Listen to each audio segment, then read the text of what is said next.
আমাকে চিঠি দিও। কিসের চিঠি?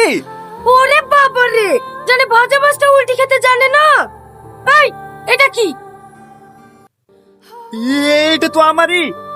তুই কোথায় পালি? এই সালমা, ওর কোনো দোষ নাই, আমার কথাটা তো শোন। তুই চুপ কর। আমার ভালো জায়গায় বিয়ে হচ্ছে দেখে তুই হিংসায় জ্বলে পুড়ে মরছি না? ছোট লোকের বাচ্চা কথা কর। সালমা, আমার কথাটা তো শোন।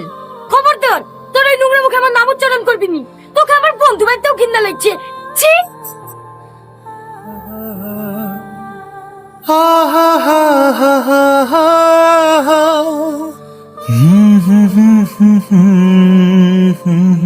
সরি রে, আসলে তোকে আজ এত ভুল সহ্য করতে হলো।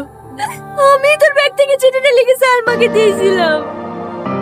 ভেবেছিলাম সালমা তোকে অনেক ভালোবাসে, কিন্তু না, আজ টাকার কাছে সালমার ভালোবাসা বিক্রি হয়ে গেছে। তুই পারলে আমাকে ক্ষমা করে দে। আরে না না, এত তোর কোনো দোষ নাই। ওকে সত্যি আমি অনেক ভালোবাসতাম। শুধু হারিয়ে ফেলার ভয়ে এই চিঠিটা দিতে পারিনি।